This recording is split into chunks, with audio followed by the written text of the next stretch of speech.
పరిశుద్ధ గ్రంథమైన బైబిల్ నుండి అపోస్తలుల కార్యముల గ్రంథం అపోస్తలుల కార్యముల గ్రంథం 18వ అధ్యాయం మొదటి నుండి 4 వచనాలు చదువుకుందాం. అపోస్తలుల కార్యములు 18వ అధ్యాయం 1 నుండి 4 వచనాలు. అటు తరువాత పౌలు ఏథెన్స్ నుండి బయలుదేరి కొరింథునకు వచ్చి పొంతు వంశీయుడైన అకుల అను ఒక యూదుని అతని భార్య అయిన ప్రిస్కిల్లాను కనుగొని వారి యొద్దకు వెళ్ళెను. యూదులందరూ రోమా విడిచి వెళ్ళిపోవాలని క్లౌదియా చక్రవర్తి ఆజ్ఞాపించినందున వారు ఇటలు నుండి క్రొత్తగా వచ్చిన వారు వృత్తికి డేరాలు కుట్టువారు. పౌలు అదే వృత్తి కలవాడు గనుక వారితో కాపురం ఉండెను. వారు కలిసి పని చేయుచుండిరి. అతడు ప్రతి విశ్రాంతి దినమున సమాజ మందిరములో తర్కించుచు యూదులను గ్రీసు దేశస్థులను ఒప్పించుచూ నుండెను. చదవబడిన దైవ లేఖనం కొరకు ప్రార్థన చేద్దాం. పరిశుద్ధుడవైన మా తండ్రి, ఘనుడవైన మా దేవ, మహాఘనత వహించిన మా ప్రభువ, మీ ఘననామానికి వందనాలు, స్తుతులు, స్తోత్రాలు చెల్లిస్తున్నాం. చదవబడిన లేఖన భాగమును దీవించండి. మా అందరితో తేటగా, సూటిగా, స్పష్టంగా మాట్లాడండి. మీ నామమునకే మహిమ, ఘనత, కీర్తి, ప్రభావములను ఆరోపించుకొనమని కోరుచు మా ప్రాణనాథుడు, ప్రియుడు, మా రక్షకుడు, సమస్తమునకు ఆది సంభూతుడైన యేసుక్రీస్తు అతి శ్రేష్టమైన అమూల్యమైన నామమున ప్రార్థించి వేడుచున్నాము తండ్రి, ఆమేన్. ప్రభునందు ప్రియులారా, మనము చదువుకున్న ఈ వచన భాగాలలో పౌలు ఏథెన్స్ నుండి బయలుదేరి కొరింథుకు వచ్చినట్లుగా మనం చూస్తున్నాం. నిజమే, ఈ కొరింథుకు వచ్చినప్పుడు ప్రియులారా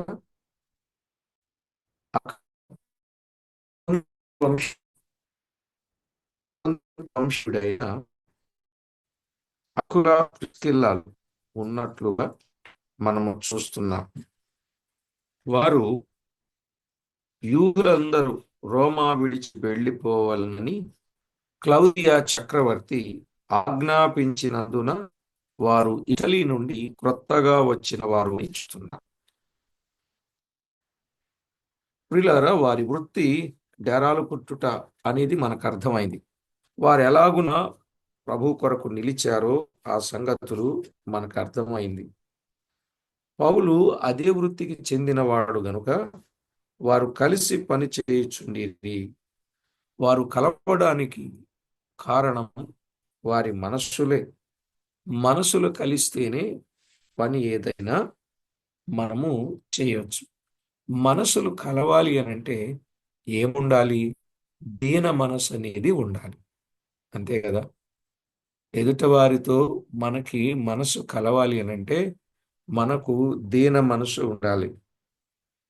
ఆ మనసు ఎప్పుడైతే ఉంటుందో అప్పుడు మనము కలిసి ఉండగలం.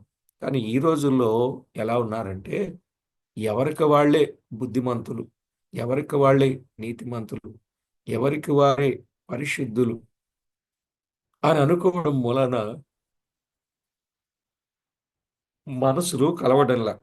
దేవుని వాక్యంలో చెప్పాడు, రోమాపత్రిక 12:16లో మీకు మీరే బుద్ధిమంతులు అనుకొనవద్దు అని చెప్పాడు. మనకు మనమే బుద్ధిమంతులమని అనుకొనకూడదు.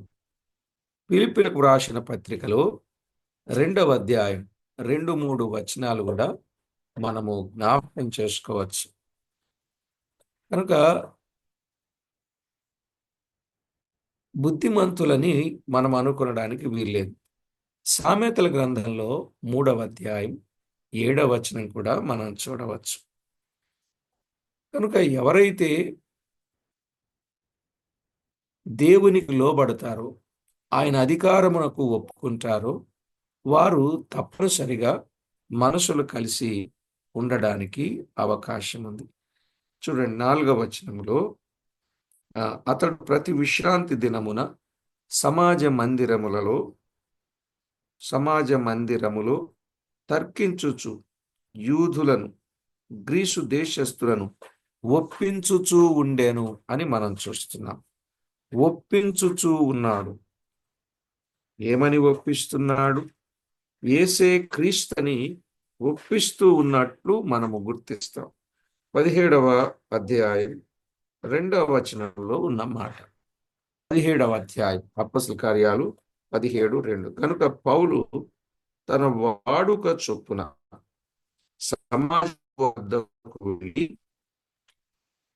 క్రీస్తు మృతులలో నుండి లేచుట ఆవశ్యకమనియు నేను మీకు ప్రచురము చేయు యేసే క్రీస్తయున్నాడు లేఖనములలో నుండి దృష్టాంతములను ఎత్తి విప్పి చెప్పుచు వారితో 3 విశ్రాంతి దినములు తర్కించుచుండెను.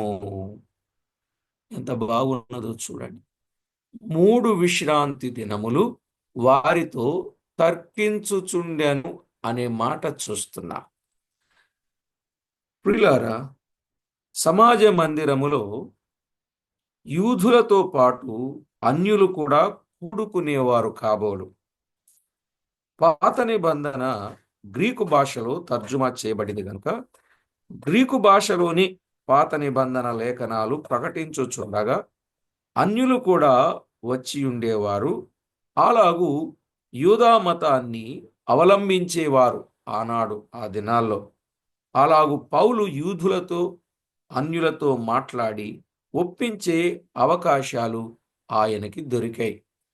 ప్రియులారా, అదే సమయంలో సీలయు తిమోతియు మాసిదోనియా నుండి వచ్చినప్పుడు పౌలు వాక్యము బోధించుటయందు ఆతురత గలవాడై యేసే క్రీస్తని యూదులకు దృఢముగా సాక్ష్యమిచ్చెను అని మనము చూస్తాం. 5వ వచనం. సీలయు తిమోతియు మాసిదోనియా నుండి వచ్చినప్పుడు పౌలు వాక్యము బోధించుటయందు ఆతురత గలవాడై యేసే క్రీస్తని యూదులకు దృఢముగా సాక్ష్యమిచ్చుచుండెను. ఈ వచనంలో మనము ఆలోచన చేయాలి. అతడు వాక్యము బోధించుటయందు ఆతురత గలవాడై. వాక్యమే ఎందుకు ఆయన బోధిస్తున్నాడు? ప్రియులారా, వాక్యమే పాపిని రక్షిస్తుంది. వాక్యమే ప్రతివాని కీడు నుండి విడిపిస్తుంది. వాక్యమే బాధలో నెమ్మదిస్తుంది. వాక్యమే బ్రతికిస్తుంది. వాక్యమే విశ్వాసులైన వారిలో కార్యసిద్ధి కలుగచేస్తుంది. వాక్యమే దేనికైనా ఏ కార్యము జరగవలనన్నా వాక్యమే. కనుక వాక్యానికి ప్రయారిటీ ఆయన ఇచ్చినట్లుగా మనము చూస్తాం. 17వ అధ్యాయంలో కూడా 16-17 వచనాలలో ఏమని చూస్తామండి? ఆయన తర్కించుచూ ఉండెను. ఎవరెవరితో?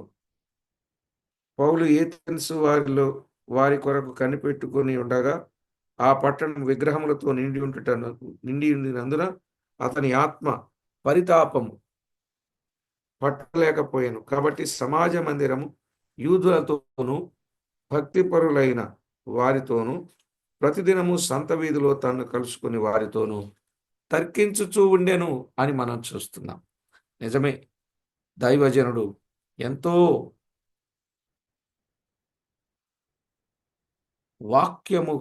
వాక్యము ఆతురముగా బోధించేవాడు. మరి ఈయన బోధించే తీరు చూస్తుంటే మనకు ఒక భక్తుడు గుర్తొస్తా ఉంటాడు. ఆయన ఎవరు? ఇర్మియా. ఒక మోషే వలె పనిచేస్తున్నాడు, ఒక ఇర్మియా వలె బోధిస్తున్నట్లు చూస్తాం. ఇర్మియా గ్రంథం 20వ అధ్యాయం. ఇర్మియా గ్రంథం 20వ అధ్యాయం 7-8 వచనాలు మనము చదివితే, ఇర్మియా గ్రంథం 20వ అధ్యాయం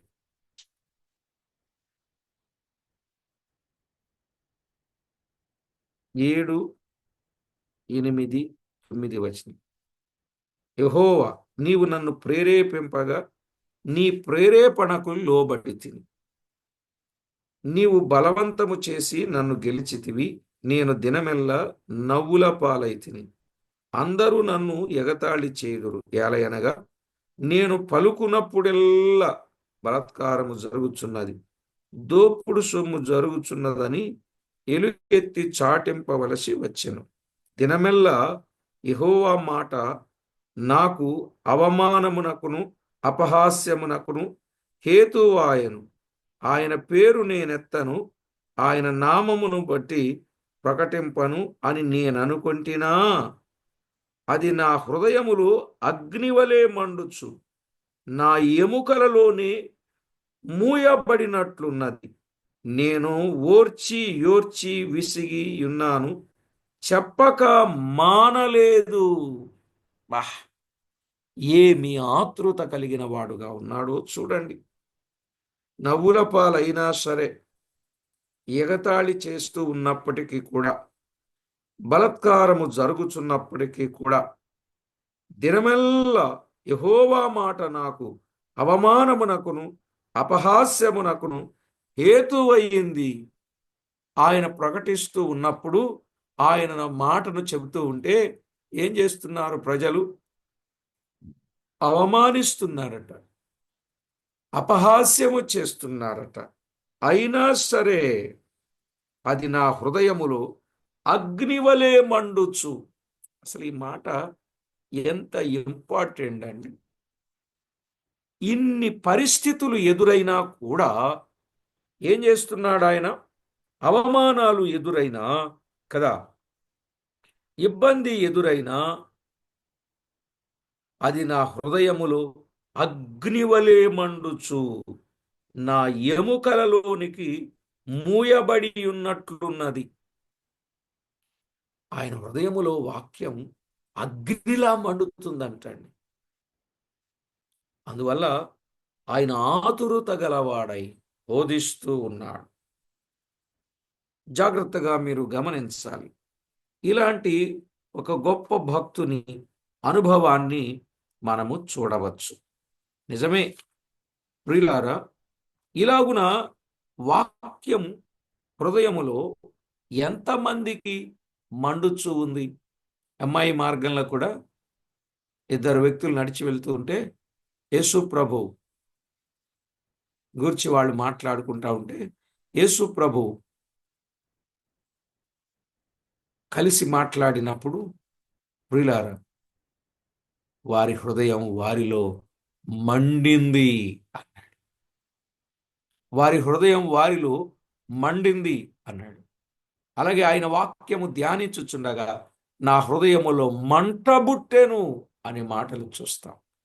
సరే, ఎన్నో ఆయన వాక్యము ద్వారా ఎంతో గొప్ప కార్యం జరుగుతుంది అని చెప్పడానికి ఎన్నో సాక్ష్యాధారాలు ఉన్నట్లుగా మనము చూడగలం.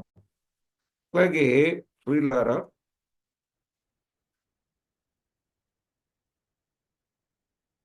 ఆమోసు గ్రంథంలో కూడా 3వ అధ్యాయం 8వ వచనం చూడండి.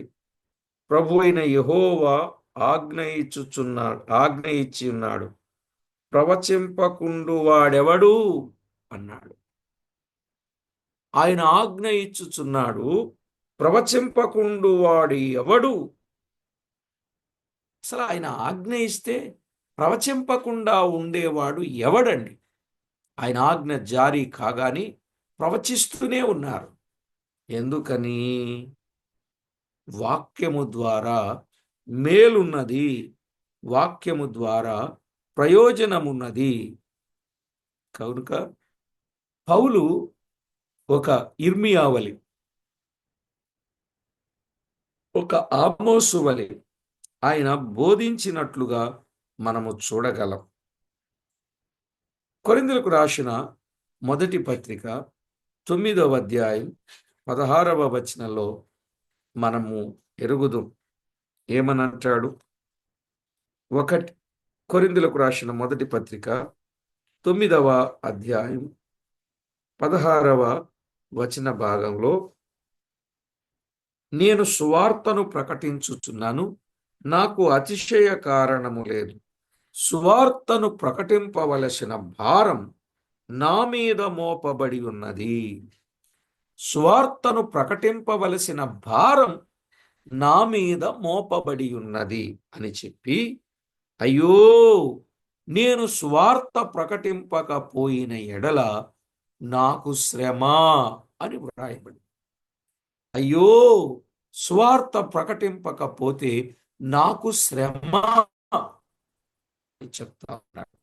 కొంతమంది ఇలాంటి గొప్ప భారాన్ని కలిగిన వారుగా ఉన్నారు. ఈ సత్యాన్ని మనం గుర్తించాలి. చూడండి, కొరింథీయులకు రాసిన 2వ పత్రిక 5వ అధ్యాయం 14వ వచనం. కొరింథీయులకు రాసిన 2వ పత్రిక 5వ అధ్యాయం 14వ వచనంలో ఏమని చూస్తామంటే, క్రీస్తు ప్రేమ మమ్మును బలవంతము చేయుచున్నది.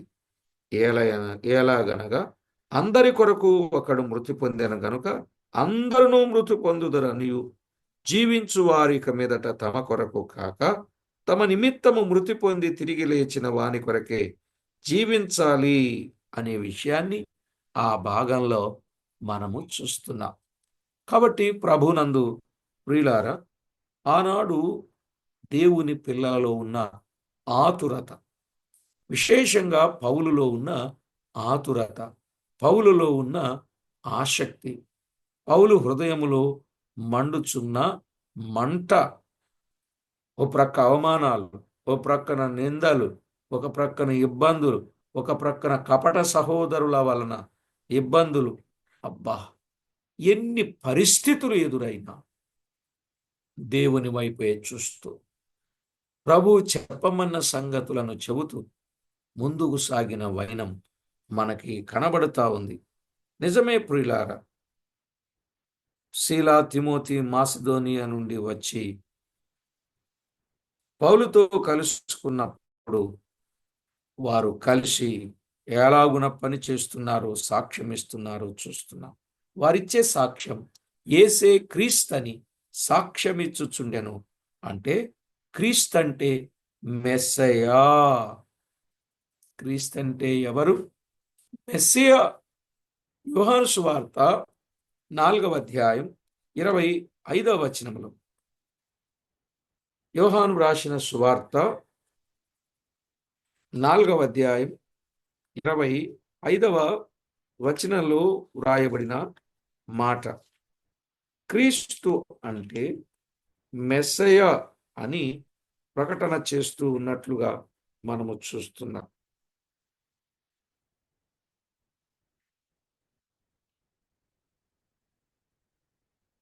నాలుగవ అధ్యాయం 25వ వచనం. ఆ స్త్రీ ఆయనతో, క్రీస్తనబడిన మెస్సయా వచ్చునని నేనెరుగుదును, ఆయన వచ్చినప్పుడు మాకు సమస్తమును తెలియజేయునని చెప్పగా, యేసు నీతో మాట్లాడుచున్న నేనే ఆయనని ఆమెతో చెప్పినట్లు చూస్తాం. క్రీస్తనబడిన మెస్సయా. ఆయన కన్య గర్భములో జన్మించినప్పుడు యేసు అనే పేరు పెట్టబడింది. మత్తయి 1:21-25 వచనాలు. యూదులు కన్య గర్భములో జన్మించిన వాడు మెస్సయా కాదు అనేవారు. అయితే పౌలు లేఖనాలలో నుండి యేసే క్రీస్తు అని సాక్ష్యమిచ్చాను. యేసే క్రీస్తు అని సాక్ష్యమిచ్చాడు.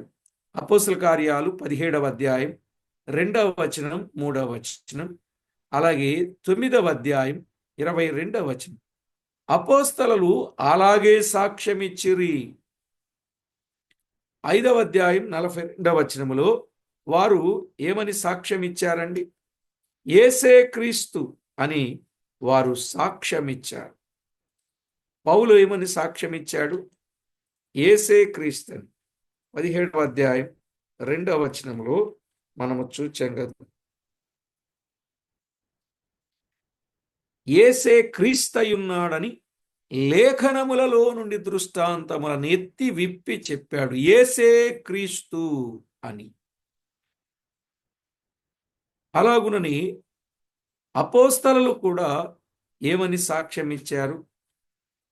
యేసే క్రీస్తు అని వారు సాక్ష్యం ఇచ్చారు.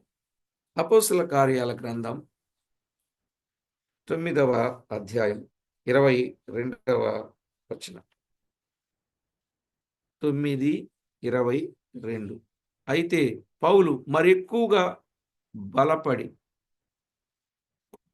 ఈయనే క్రీస్తు అని రుజువుపరచుచు దమస్కులో కాపురమున్న యూదులను కలవరపరచెను. ఈయనే క్రీస్తు. పౌలు చూశారు, ఈయనే క్రీస్తు అని సాక్ష్యం ఇచ్చాడు. అలాగే పౌలే కాదు, అపోస్తలులు కూడా సాక్ష్యం ఇచ్చారు. ఏమని? ఈయనే క్రీస్తు.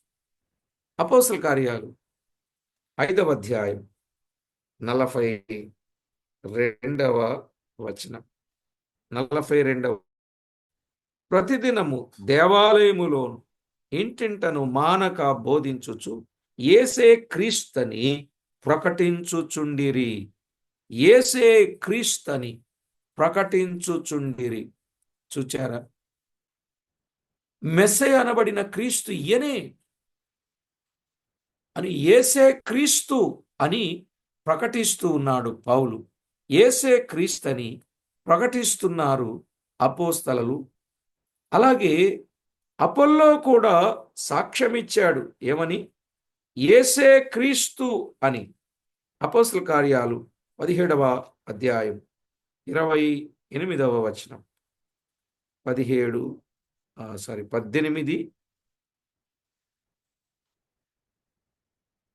మన 18వ అధ్యాయంలో ఉన్నాం. 27వ వచనం, 28వ వచనం. 18, 28. యేసే క్రీస్తని లేఖనముల ద్వారా అతడు దృష్టాంతపరచి యూదుల వాదమును బహిరంగముగాను గట్టిగాను ఖండించుచూ వచ్చెను. యేసే క్రీస్తు, యేసే క్రీస్తు అని లేఖనముల ద్వారా అతడు దృష్టాంతపరచి. ఎవరైనా? అపోల్లో. చూశారా? యేసే క్రీస్తని ఎంతమంది సాక్ష్యమిస్తున్నారు. అయితే పౌలు బోధించుచుండగా యూదులు ఎదురాడి దూషించినప్పుడు అతడు తన వస్త్రము దులుపుకొని, మీ నాశనమునకు మీరే ఉత్తరవాదులు, నేను నిర్దోషిని అని చెప్పి అన్యుల యొద్దకు వెళ్ళుదనని చెప్పాను. మీ నాశనమునకు మీరే ఉత్తరవాదులు. 6వ వచనంలో 18:6లో మీ నాశనమునకు మీరే ఉత్తరవాదులు, నేను నిర్దోషిని, ఇక మీదట అన్యజనుల యొద్దకు పోవుదనని వారితో చెప్పాడు.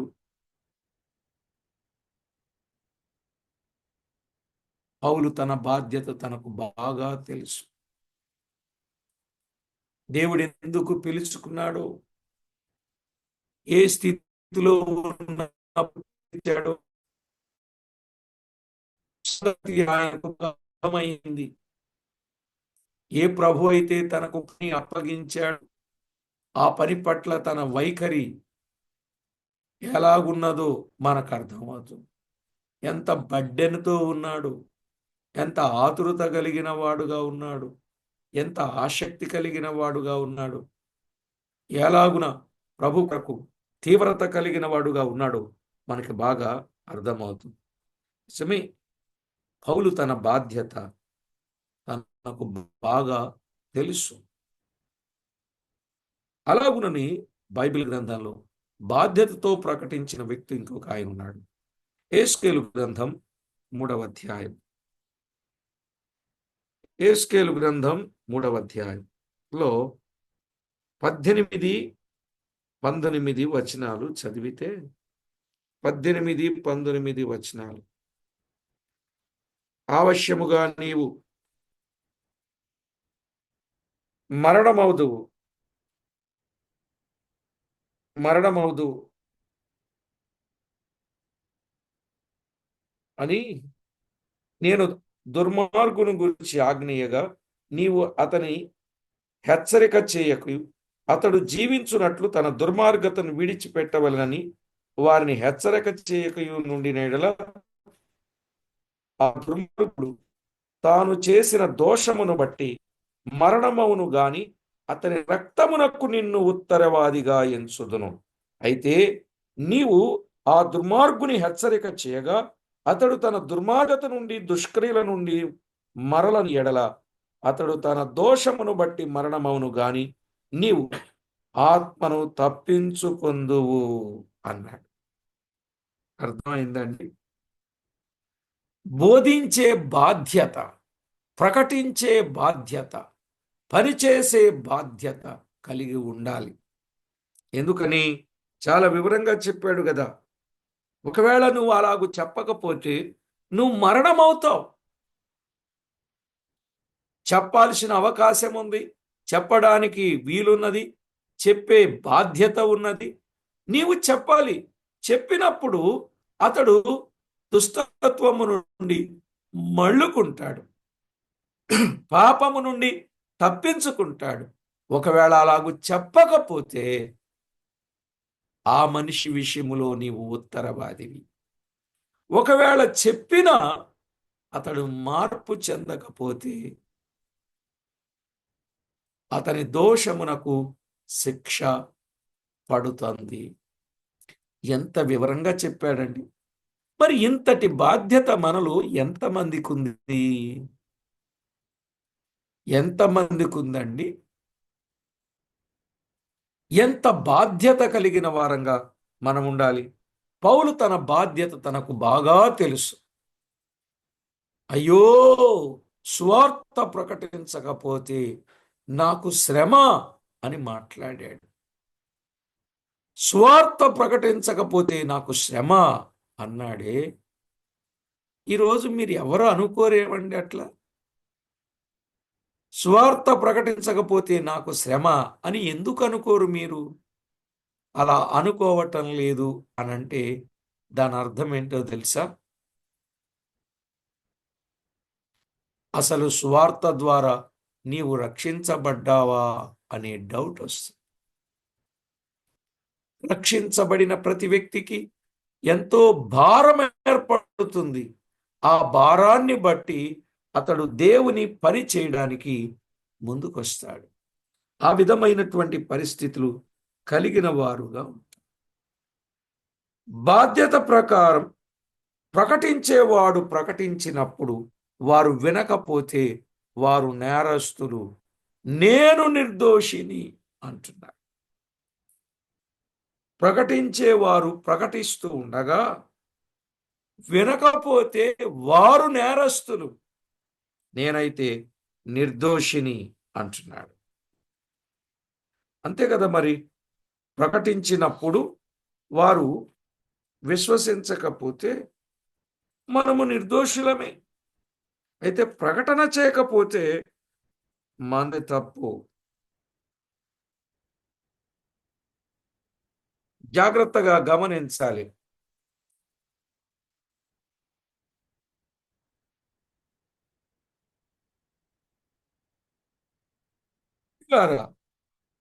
దేవుని వాక్యంలో వ్రాయబడిన మాట, అపోస్తలుల కార్యముల గ్రంథం 20వ అధ్యాయం 20వ వచనంలో చెప్పబడిన మాట, 20లో చెప్పబడిన మాట ఏమన్నాడు?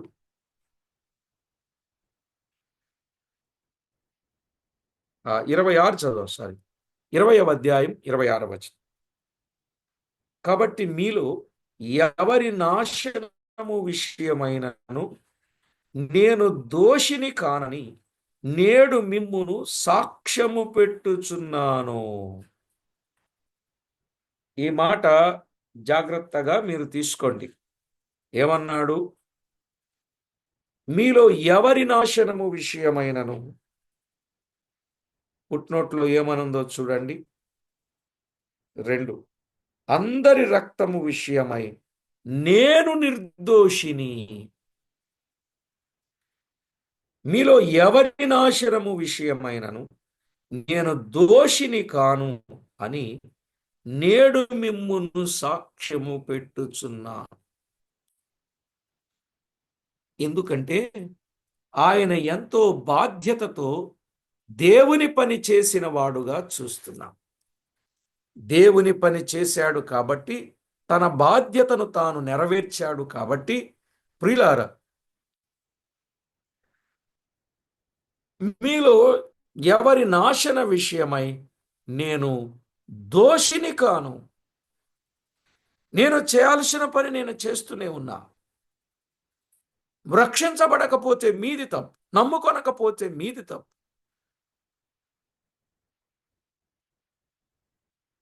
అందరి రక్తము విషయమై నేను నిర్దోషిని.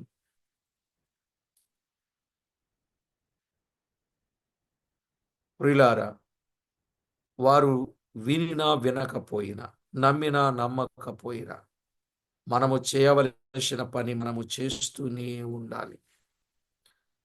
సువార్త ప్రకటిస్తూనే ఉండాలి. భారముతో ప్రభు కార్యాన్ని జరిగిస్తూనే ఉండాలి. ఎందుకని? వారి రక్తము విషయములో మనము అపరాధులము కాకుండా ఉండాలి.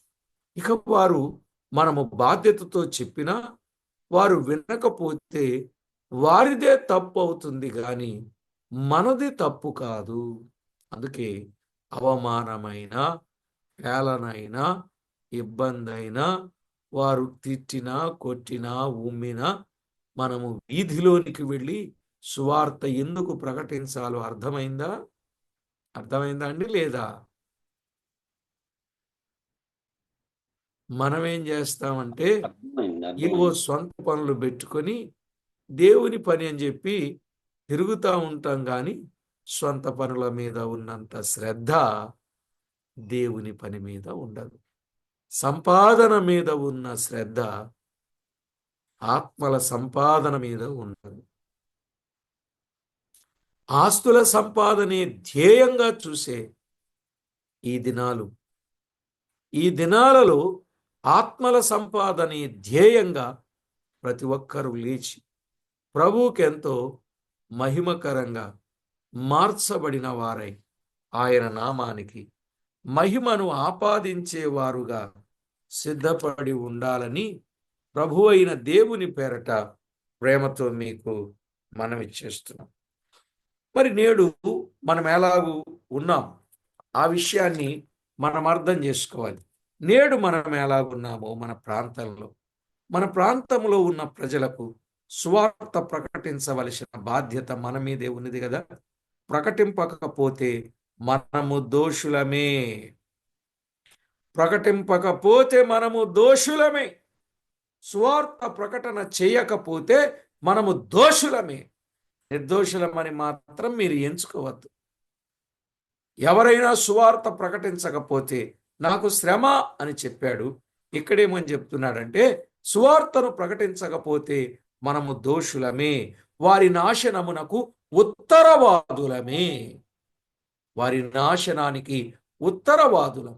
వారి నాశనానికి ఉత్తరవాదులం గనుక వాక్య సత్యం ఎరిగి విశేషముగా సువార్త ఎరుగని స్థలాల్లో సువార్త ప్రకటించుచూ ఉండి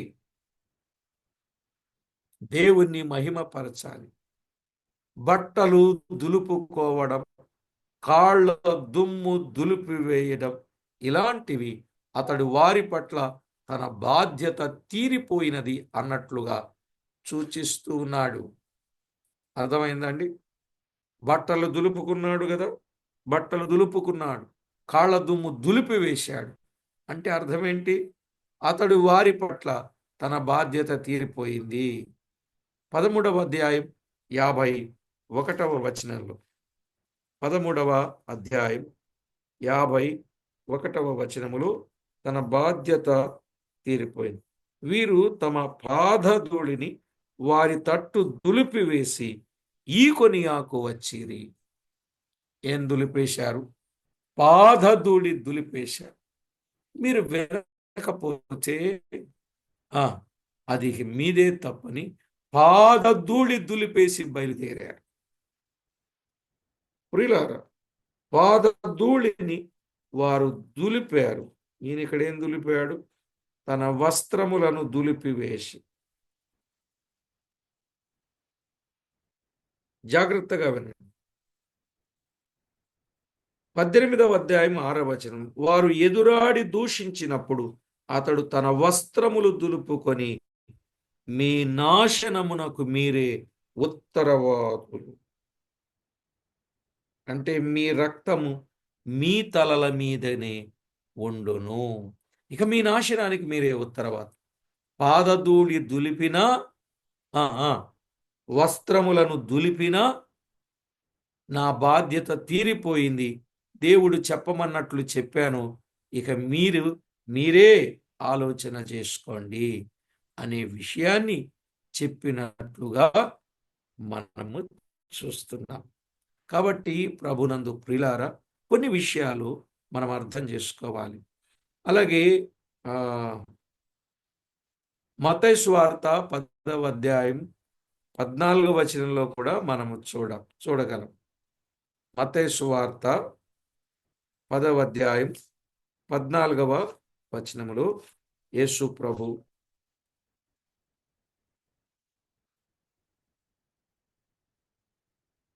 ఏం చెప్పారు? 10వ అధ్యాయం 14వ వచనం. ఎవడైనను మిమ్మును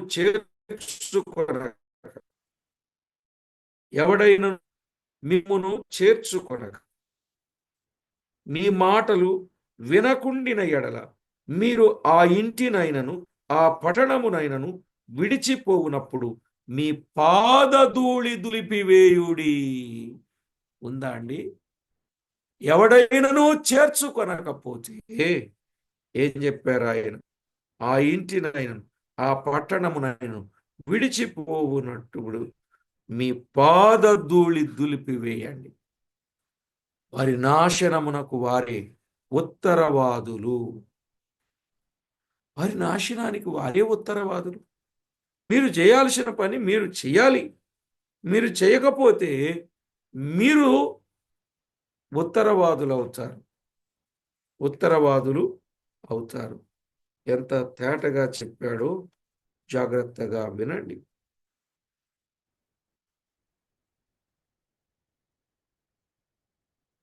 అపోస్తల కార్యాలు 13వ అధ్యాయం 46వ వచనంలో, అపోస్తల కార్యాలు 13వ అధ్యాయం 46వ వచనం. అప్పుడు పౌలును బర్నబాయు ధైర్యముగా ఇట్లనిరి, దేవుని వాక్యము మొదట మీకు చెప్పుట ఆవశ్యకమే. అయినను మీరు దానిని త్రోసివేసి మిమ్మును మీరే నిత్య జీవమునకు అపాత్రులుగా ఎంచుకొనుచున్నారు. ఇదిగో మేము అన్యజనుల యొద్దకు వెళ్ళుచున్నాము. అన్యజనుల యొద్దకు వెళ్ళుచున్నాం. మిమ్మును మీరే నిత్య జీవమునకు అపాత్రులుగా చేసుకున్నారు.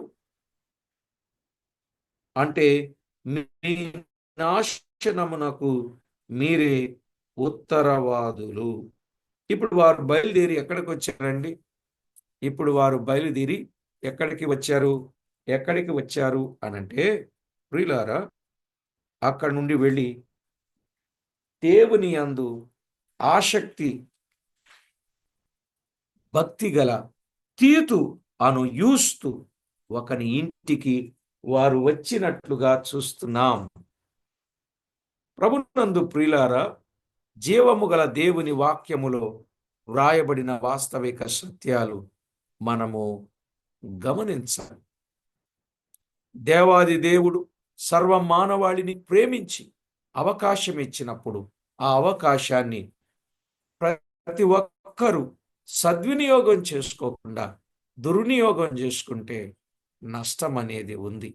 కనుక ప్రకటించేవాళ్ళు ప్రకటించాలి, విశ్వసించేవాళ్ళు విశ్వసించాలి, ప్రకటించేవాళ్ళు బాధ్యతగా ప్రకటించాలి, విశ్వసించేవాళ్ళు బాధ్యతగా విశ్వసించాలి. విశ్వసించిన వారు రక్షించబడతారు, ప్రకటించిన వారు ప్రభు దగ్గర బహుమానము పొందుతారు. అట్టి పరిస్థితులు, చక్కని అనుభవాలు కలిగిన వారుగా ఉండాలని మనసారా మిమ్ములను ప్రేమతో కోరుతూ ప్రార్థన చేసుకుందాం. తలలు వంచండి. పరిశుద్ధుడవైన మా తండ్రి, మీకు స్తోత్రము చెల్లిస్తున్నాం.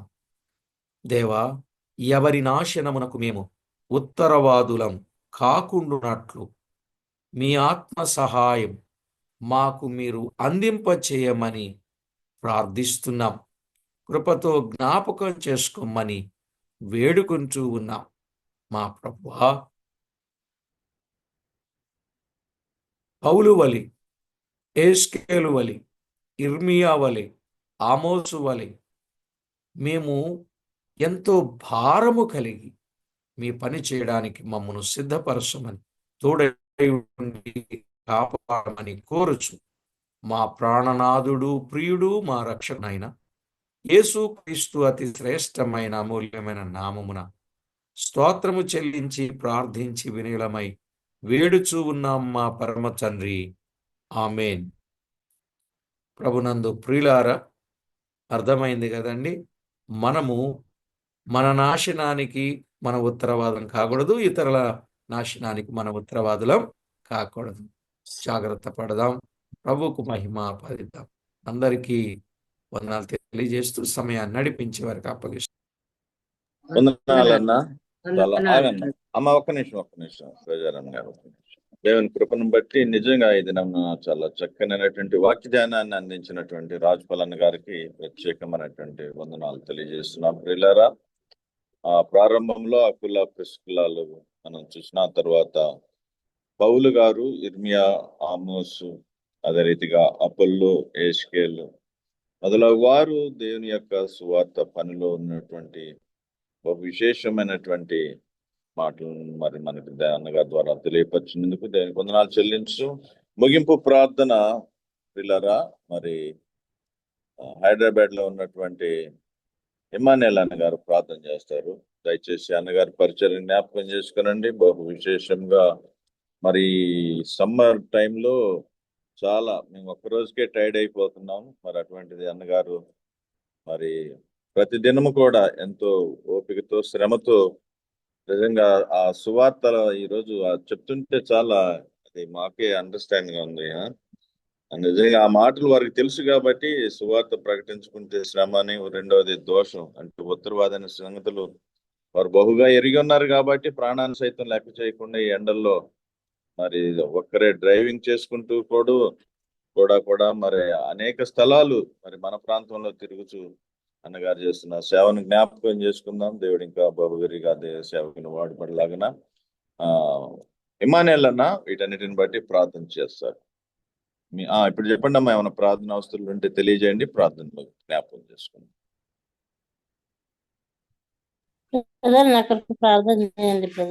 రత్నం గారు ఆరోగ్యం గురించి, కాల్ గురించి ప్రార్థన చేద్దాం. అన్నగారి సేవ గురించి. అన్నా ఇమానుయేల్ అన్న ఉన్నారా? ఓకే అన్న, ఓకే. ప్రార్థన చేయండి. ముగింపు ప్రార్థన, క్లోజింగ్ ప్రేయర్. అవసరత లేదు సార్, అన్నింటినీ జ్ఞాపకం చేసుకునండి. ప్రార్థన చేసుకుందాం. మమ్మల్ని మిక్కిలిగా ప్రేమించిన మా ప్రియ పరలోకపు తండ్రి యేసయ్య, నీ ఘనమైన శ్రేష్టమైన పాదాలకు వందనాలు, స్తుతులు, స్తోత్రాలు చెల్లించుకొచ్చున్నాం. మరొకసారి ఉదయకాల సమయంలో ప్రభువా, నీ ప్రియ బిడ్డలతో అందరితో కలిసి నీకు వాక్యం వినడానికి ఆశతో ఆసక్తితో ప్రభా చేరువచ్చిన బిడ్డలందరినీ ప్రభా మరొకసారి నీకు హస్తాలకు అప్పగించుకుంటున్నాం. ప్రభా, మా ఆలోచనలు, మా యొక్క తలంపులు అవి మీకు తలంపులకు వేరుగా ఉన్నాయి. ప్రభువా, సమస్తమును జరిగించేవాడు నువ్వే కనుక ప్రభా, మా ఆలోచనల కంటే మీ ఆలోచన ఎంతో ఉన్నతమైనవి, మీ తలంపులు ఎంతో ఉన్నతమైనవి. ప్రభా, వాటిని ఊహించడానికి కూడా మాకు అందవు. అవును ప్రభా, మా పట్ల మీరు జరిగిస్తున్న ప్రతి మేలు ఉపకారాలను బట్టి నీకు వందనాలు, స్తుతులు, స్తోత్రము చెల్లించుకుంటున్నాం. దేవా, ఇదిగో ప్రభా, మీరు చెప్పబడినటువంటి ప్రకటించిన వాక్యాన్ని బట్టి ప్రభా మేము బ్రతికి ఉన్నామంటే అది మా పట్ల మీరు కలిగి ఉన్న ప్రణాళికను ప్రభా మరొకసారి జ్ఞాపకం చేశారు. అవును తండ్రి, మేము సువార్త ద్వారా రక్షింపబడినాము అన్నదానికి రుజువు ప్రభా, తిరిగి అదే సువార్తను మేము ప్రకటించడానికి ముందుకు రావాలి అని ప్రభా మీరు తేటగా గుర్తు చేశారు. నా తండ్రి నీకు వందనాలు. అవును ప్రభా, మాలో ప్రతి ఒక్కరిలో ప్రభా ఆ అగ్నిని రగిలిస్తూ ఉన్నందుకు తండ్రి నీకు ఎంతో వందనాలు, స్తుతులు, స్తోత్రాలు చెల్లించుకుంటున్నాం. ఆరిపోయిన మా హృదయాలను ప్రభా తిరిగి మీరు వెలిగిస్తూ వస్తున్నందుకు తండ్రి వందనాలు, స్తోత్రాలు చెల్లించుకుంటున్నాం. ఇదిగో ప్రభా ఈ యొక్క జూమ్ లో చేరువచ్చిన ప్రతి బిడ్డతో మీరు మాట్లాడిన ప్రతి మాటను బట్టి నీకు వందనాలు, స్తోత్రాలు చెల్లించుకుంటున్నాం. అవునన్న తండ్రి, సువార్తను ప్రకటించకపోతే మాకు శ్రమ అన్నావు. అవును తండ్రి, ఇర్మియా ద్వారా ప్రభా మీరు తెలియచేశారు. అలాగే నా తండ్రి ప్రభా ఆమోస్ ద్వారా మీరు తెలియచేశారు. పౌలు బర్న్వాల్ ద్వారా మీకు తెలియచేశారు. ఎందుకంటే ఆ యొక్క రుచిని వారు ఎరిగారు కనుక ఆ దోషం వారి మీద ఉండకున్నట్లుగా తండ్రి వారు గుర్తెరిగి ప్రభా శ్రమను నిందను భరించి ఆ వాక్యము ప్రకటించి ఆ సువార్తను ప్రకటించి యేసే క్రీస్తుని ప్రభా ప్రకటించి ఆయన వారి యొక్క బాధ్యతను ప్రభా నెరవేర్చారు. అవును ప్రభా, బ్రతికి ఉన్న మేము కూడా ప్రభా అటు బాధ్యతను ఎరిగి ఆ తండ్రి మేము కూడా సువార్త విషయంలో ప్రభా బాధ్యత తీసుకోగలిగినట్లు తండ్రి మా మనసులను ఆత్మను ఒప్పింపు చేసిన పరిశుద్ధ ఆత్మదేవానికి స్తుతులు, స్తోత్రాలు చెల్లించుకుంటున్నా ప్రభా.